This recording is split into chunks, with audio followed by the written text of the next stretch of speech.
Hello everyone, welcome to @learn with Garima Singh YouTube channel.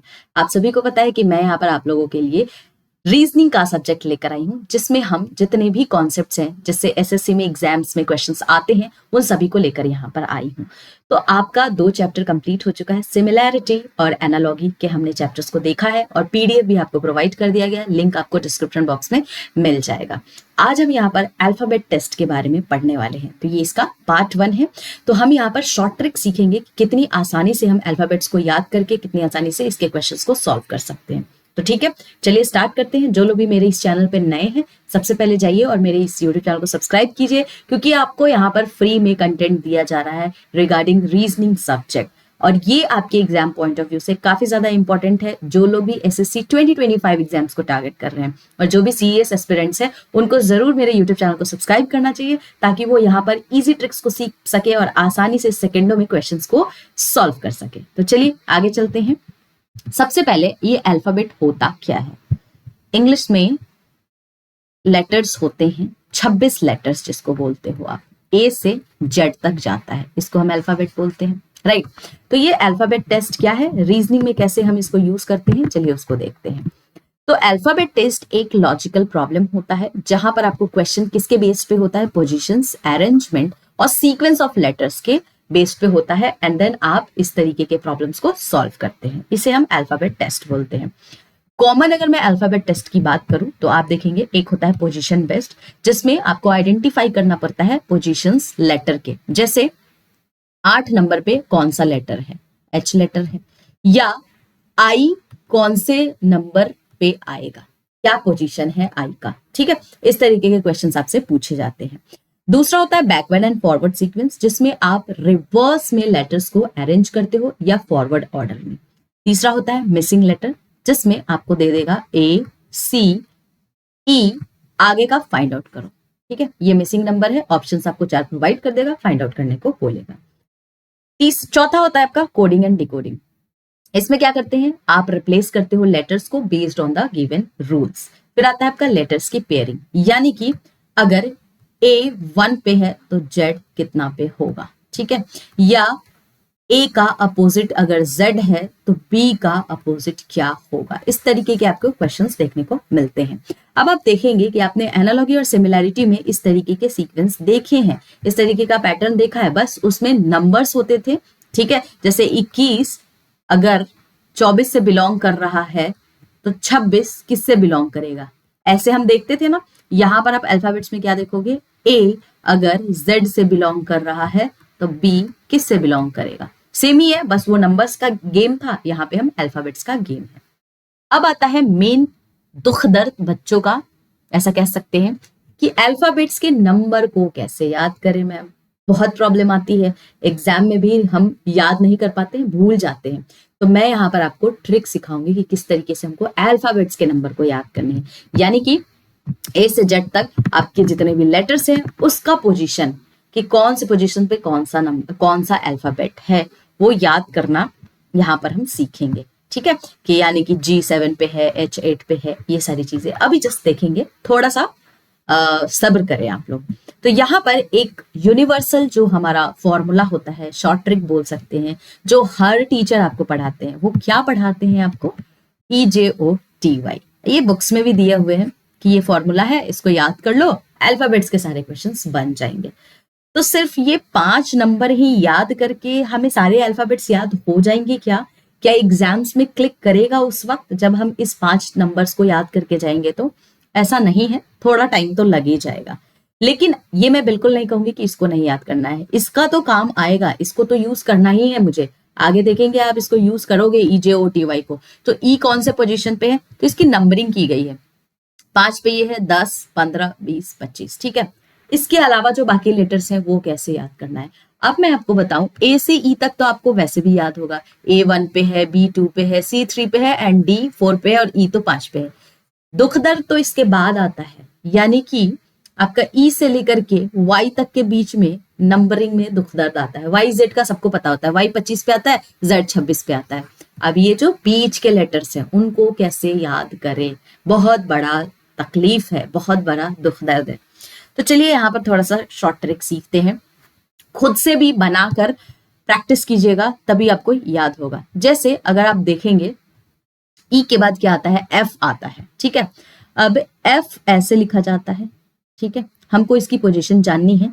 अगर आप इसको डॉट डॉट डॉट करके मिला दीजिएगा और अगर इसको उल्टा कीजिएगा तो ये उल्टा 6 है, उल्टा 6 है, तो एफ की वैल्यू क्या होती है, 6 होती है।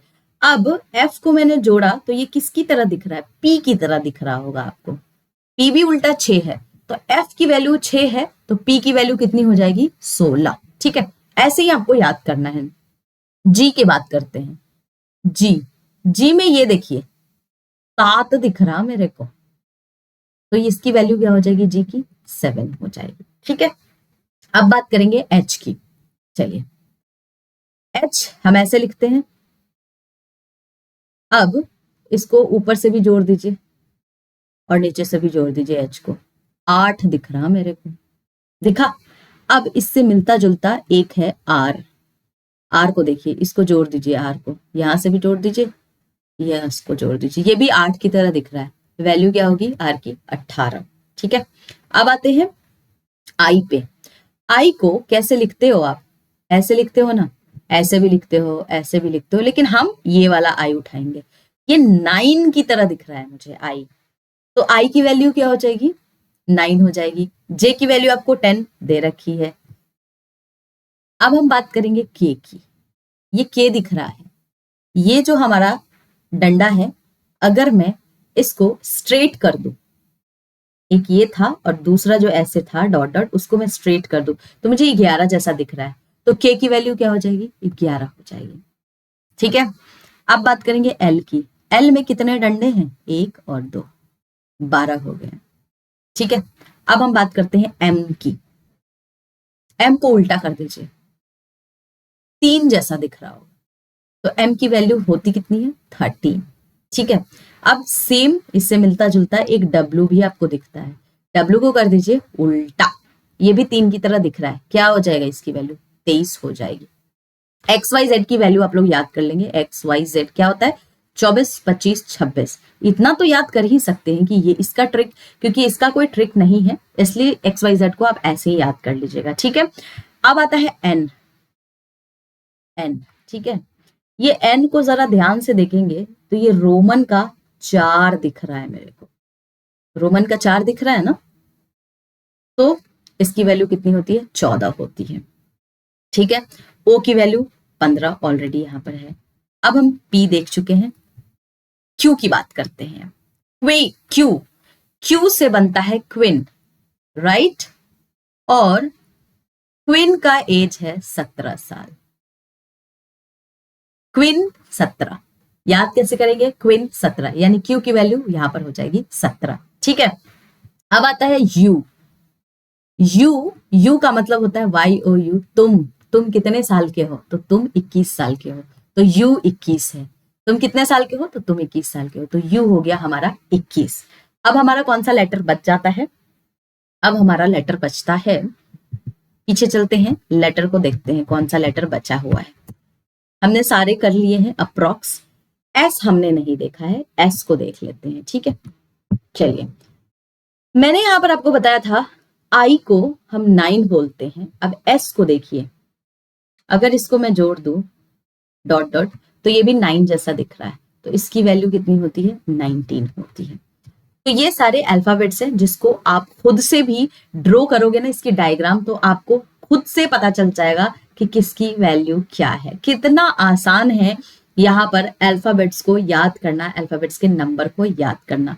एक वी रह जाता है, वी की वैल्यू 22 होती है। ये आपको 1-2 नंबर तो आपको याद, अब इतना तो नहीं हो सकता कि सारी चीजों का आपको ट्रिक मिल जाए, कुछ चीजों आपको याद भी करनी पड़ेगी। यानी कि वी की वैल्यू होती है 22, x y z 24, 25, 26, a b c d 1 2 3 4, ठीक है। ये तो 3-4 आपको याद करने पड़ेंगे। बाकी जो डिफिकल्ट दुख दर्द था वो मैंने आपको यहाँ पर बता दिया है कि कैसे आप इसको फाइंड आउट करेंगे, ठीक है। तो आई होप ये ट्रिक आपको काम आएगा। वीडियो को पॉज करेंगे, खुद से इसको बनाने की कोशिश कीजिएगा। बड़ा ही आसान है, इसमें कोई रॉकेट साइंस नहीं है, ये आप फिगर से ही फाइंड आउट कर पाओगे। चलिए, अब हम बात करेंगे पोजीशन बेस्ड पैटर्न की। मैं इसको डिलीट कर रही हूँ, ठीक है। पोजीशन बेस्ड हम यहाँ पर पैटर्न देखेंगे तो बेसिकली आप देखेंगे ना, दो तरीके की इसमें नंबरिंग होती है। पहला होता है लेफ्ट एंड दूसरा होता है आपका राइट। तो हम यहाँ पर लेफ्ट देखेंगे। अब लेफ्ट और राइट में भी लोगों के दुख दर्द हैं, तो चलिए उसको सॉल्व करते हैं। ए है यहाँ पे और जेड है यहाँ पे। लेफ्ट से पूछ रहा है यानी कि ए तरफ से पूछ रहा है, गिनना है आपको ए तरफ से। राइट पूछ रहा है तो आपको काउंट किधर से करना है, जेड तरफ से करना है, ठीक है। इससे तो पता चल जाएगा ना आपको लेफ्ट राइट। लेफ्ट ए के साइड से, राइट जेड के साइड से। अब आपसे पूछता है एल लेफ्ट से 8वां पोजीशन बताओ, तो 8 के लिए मैंने क्या बताया है, एच, ठीक है। या पूछ सकता है लेफ्ट से 9वां पोजीशन बताओ। 9वां कौन सा पोजीशन होता है, आई का होता है, ठीक है। या लेफ्ट से आपसे 19 पूछ सकता है, तो 19 किसका है, एस का है। हो गया ना, आसान हो गया। अब आपसे क्वेश्चन पूछता है राइट से मुझे 8वां पोजीशन बताओ। अब तो ये तो बड़ा डिफिकल्ट है। लोग एबीसीडी से तो याद कर लेते हैं, सीधा तो हर कोई पढ़ता है, उल्टा किसको याद होता है। अब मैं ऐसे थोड़ी याद करूंगी 26, 25, 24, वाई एक्स, ऐसे थोड़ी याद करोगे आप। इसमें तो आपके पूरा टाइम ही निकल जाएगा एसएससी के पेपर का, है ना। तो इसके लिए हमारे पास एक फॉर्मूला होता है, यानी कि अगर मुझसे R8 पूछा है तो आपको पता है अल्फाबेट्स में होते कितने नंबर है, 26, ठीक है। 26 लेटर्स होते हैं। फॉर्मूला बनता है यहां पर n-1। n-1 का क्या मतलब हुआ कि n में से अगर आप माइनस करेंगे 1 को, तो क्योंकि आपका अल्फाबेट्स का नंबर 26 है तो आपको 26 आना चाहिए, यही होता है फॉर्मूला। तो किसको किससे माइनस कीजिएगा तो 26 आएगा। तो 27 में से आप माइनस कीजिएगा 1, तभी तो 26 बनेगा। तो जो हमारा फॉर्मूला होता है 27 माइनस जो भी आपके वैल्यूज हैं, जैसे 1 है, R8 पूछा है तो R8 माइनस कर दीजिए, 9 पूछे तो 9 माइनस कर दीजिए, 10 पूछे तो 10 माइनस कर दीजिए। तो 27 का लॉजिक समझे, 27 क्यों है, n की वैल्यू 27 क्यों हुई है, लेटर्स 26 होते हैं, ठीक है। 26 लाने के लिए अगर मैं n की वैल्यू, अब आप सोचोगे कि मैम नहीं 27 क्यों लिखा है, आप 26 लिखो। तो अगर मैं n की वैल्यू ही 26 लिख दूं और मुझसे अगर R8 पूछता है तो मेरे हिसाब से अगर n की वैल्यू 26 है तो माइनस कीजिएगा 8, तो यहां पर 26 लेटर में से तो मेरा एक घट के आएगा ना, 25 लेटर से ये काउंट करेगा ना, और मुझे तो टोटल 26 के 26 लेटर्स से काउंट करने हैं, तो एक बढ़ा के माइनस करते हैं, ठीक है। ये लॉजिक समझिए।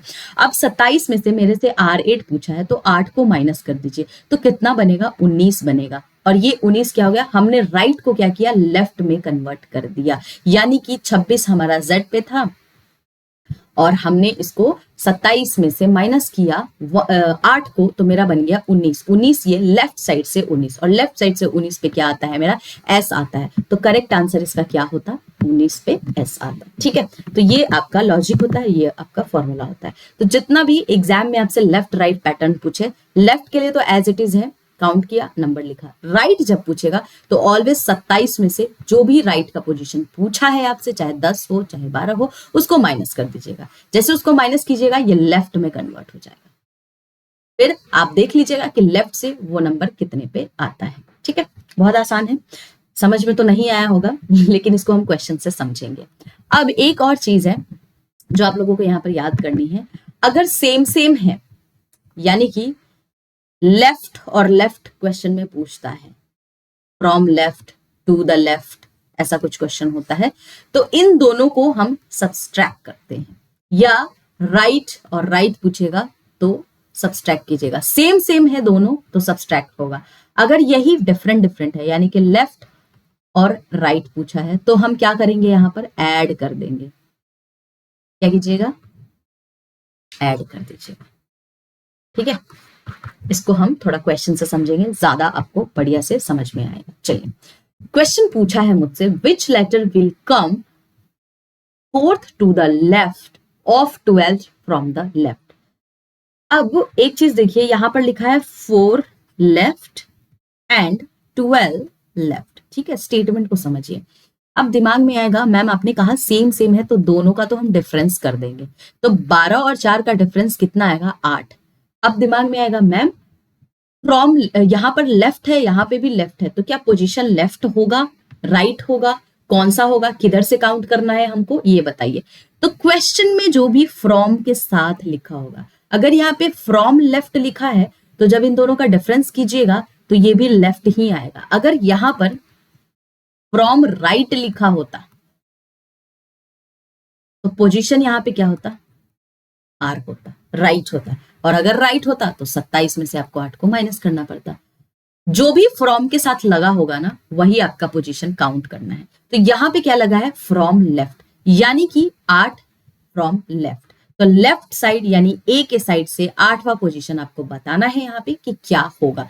तो कहाँ है 8वां पोजीशन, कौन सा है, एच का है। अभी मैंने बताया ना, एच को ऐसे ऐसे घुमा दीजिए, ऐसे ऐसे घुमा दीजिए, 8 की तरह दिखता है, एच हमारा 8 की तरह दिखने लगता है।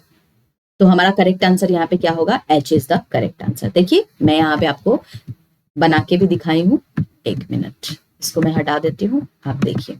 डोंट वरी, ये खुद से आपको प्रैक्टिस करना पड़ेगा। बिना प्रैक्टिस अगर आप सोचेंगे कि आप इसको सॉल्व कर पाइएगा तो ये आपकी गलत फहमी है, बिल्कुल भी सॉल्व नहीं कर पाइएगा। ठीक है, आगे चलते हैं।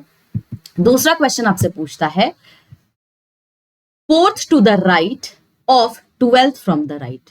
कुछ नहीं करना है, 4 राइट लिखा है, 12 राइट लिखा है। अब मैं देखूंगी कि यहाँ पे क्वेश्चन में फ्रॉम के साथ क्या लगा है, राइट लगा है, यानी कि इन दोनों का अगर सेम सेम है तो डिफरेंस होगा। अगर मैं इन दोनों का डिफरेंस करूंगी तो इसका जो पोजीशन होगा राइट साइड से होगा, क्योंकि फ्रॉम राइट लिखा हुआ है। तो अब 8 आर है, मतलब 8 आर है, तो 27 में से 8, क्योंकि राइट है तो सबसे पहले मैं इसको लेफ्ट बनाऊंगी। तो 27 में से 8 को माइनस कीजिएगा तो 19 लेफ्ट बनेगा। और लेफ्ट साइड से अगर 19 की बात की जा रही है तो S is the correct answer. कुछ हुआ, कितना आसान था, आसान था ना, बन गया ना। तो इसी तरीके से आपको इस क्वेश्चंस को बनाने हैं। आगे चलते हैं थर्ड क्वेश्चन पे। Which letter will come 7 to the left of the 10th from the right. 7 left लिख रहा है और 10th फ्रॉम द राइट। अब लिखा क्या है, फ्रॉम राइट। अब यहाँ पर दो चीजें है ना, एल और आर है, तो आपको मैंने क्या बोला है, जो भी फ्रॉम के साथ लिखा होगा वही आपका पोजीशन आएगा।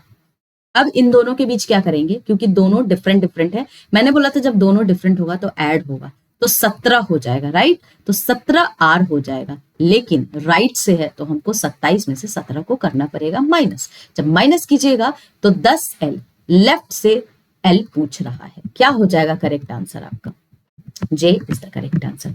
आसानी से सॉल्व होगा। एक बार अगर आप इस लॉजिक को समझ जाएंगे, फटाफट फटाफट क्वेश्चंस बनने लगेंगे और एग्जाम में फिर आपको अल्फाबेट्स याद करने की जरूरत नहीं पड़ेगी। चलिए 4th पे चलते हैं।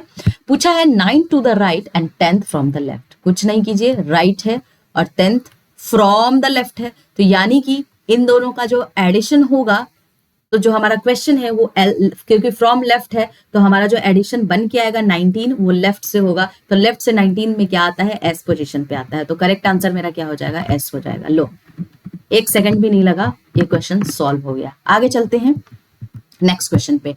Which letter will come 19 to the right of the 12th from the left. लीजिए 19th है राइट से, 12th है फ्रॉम द लेफ्ट है।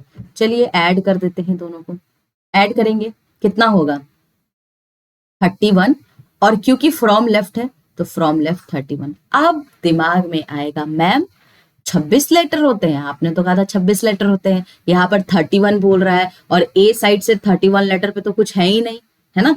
तो अब इस तरीके का अगर क्वेश्चन आता है तो कैसे सॉल्व करना है, तो इस तरीके के क्वेश्चंस में हम क्या करेंगे, सी एंड डी यानी कैन नॉट डिटरमाइन ऑप्शन होगा।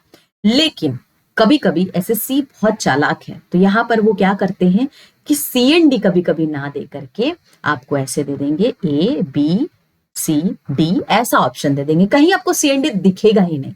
अगर आपको इस तरीके का अगर अल्फाबेट से ज्यादा नंबर जाते हुए दिख रहा है और सी एंड डी ऑप्शंस में नहीं है, प्रायोरिटी फर्स्ट प्रायोरिटी आपका सी एंड डी होना चाहिए, नहीं है तब क्या कीजिएगा, तब यहां पर आप माइनस कर दीजिएगा 27, 31 और 27 इसको माइनस कर दीजिए, तो कितना बनेगा आपका, ये देखिए।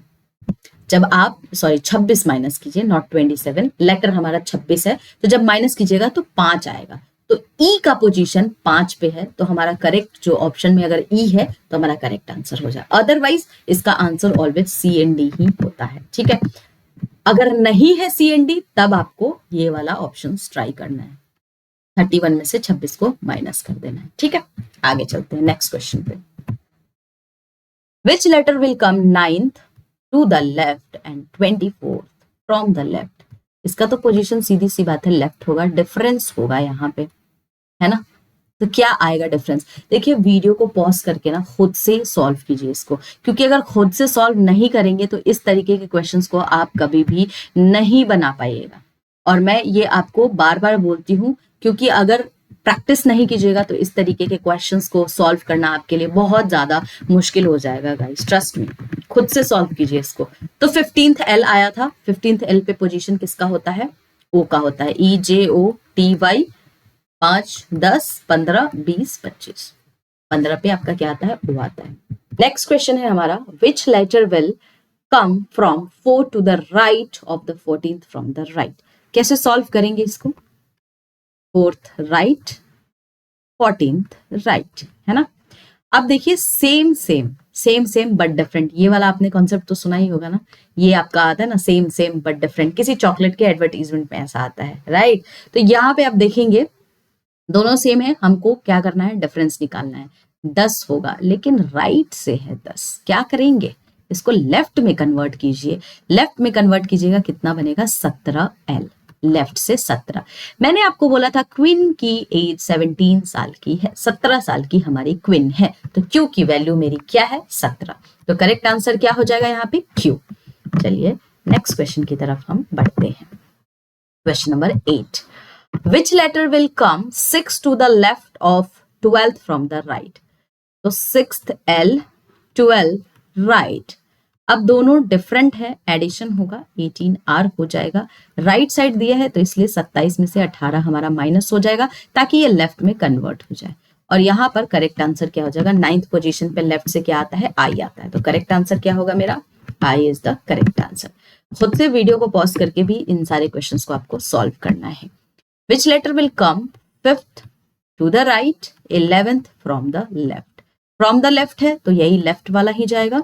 दोनों की एडिशन होगी 16L, तो 16वें नंबर पे क्या आता है? P आता है। बड़ा बेसिक सा सवाल था, फटाक से बन गया मेरा क्वेश्चन, है ना।